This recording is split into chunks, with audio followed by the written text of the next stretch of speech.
I would like to do is ask everyone to stand, and we're going to have the Pledge of Allegiance.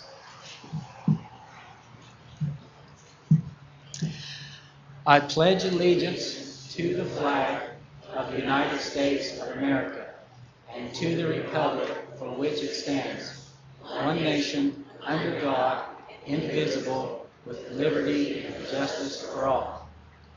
Thank you. You may be seated. All right. Yeah, we can clap for the flag.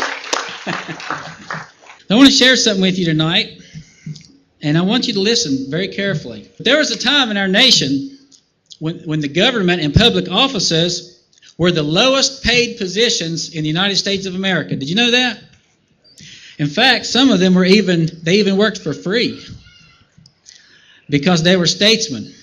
Volunteerism was a big thing back then, many, many years ago. But I want you to think about a few things for a moment.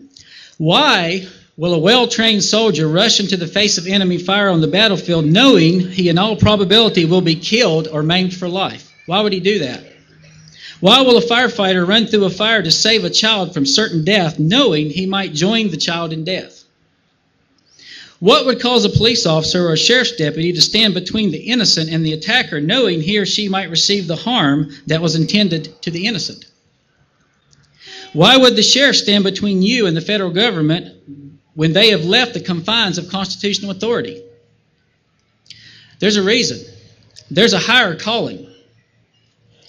When you don a uniform, a badge, and a weapon, when you take an office after being duly elected, when you take an oath to protect and uphold the respective constitutions, the federal and the state, and the people, there is something expected of you. There is a higher calling. I think a lot of our law enforcement agencies and our public offices across the land have lost that mentality. There is a trust that goes beyond a paycheck.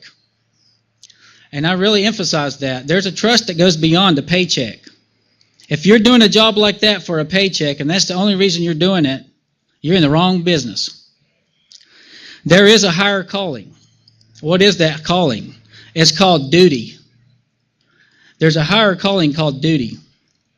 No office can be properly filled or carried out without a sense of duty that surpasses everything else. Why do I desire this position? Actually, it's not a position at all. It's a responsibility.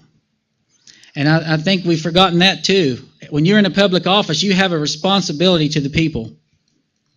Because I understand that duty means for better or for worse, in sickness and in health.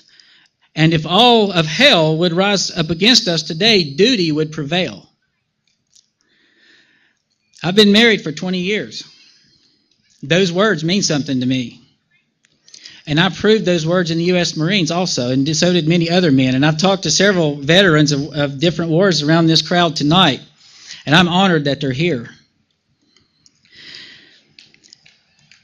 But I believe God honors those who put their needs, others' needs, above their own desires. I think we need to remember that. But in closing, a sheriff should love his country, his county, his state, and most importantly, his people who have entrusted him with the protection that he can provide. Most people in America don't realize. Thank you. Most people in America do not realize the power that a sheriff has. But that's because most sheriffs, unfortunately, don't exercise the power that they have in the right way.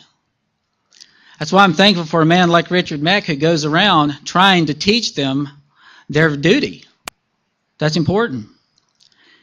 But I can honestly say that I love the people of my county, even those who don't feel the same about me. So if you elect me, that's the kind of man you're going to get. Duty comes above everything else. And I consider everyone in this county one big family. And that's the way we're going to do things. Thank you.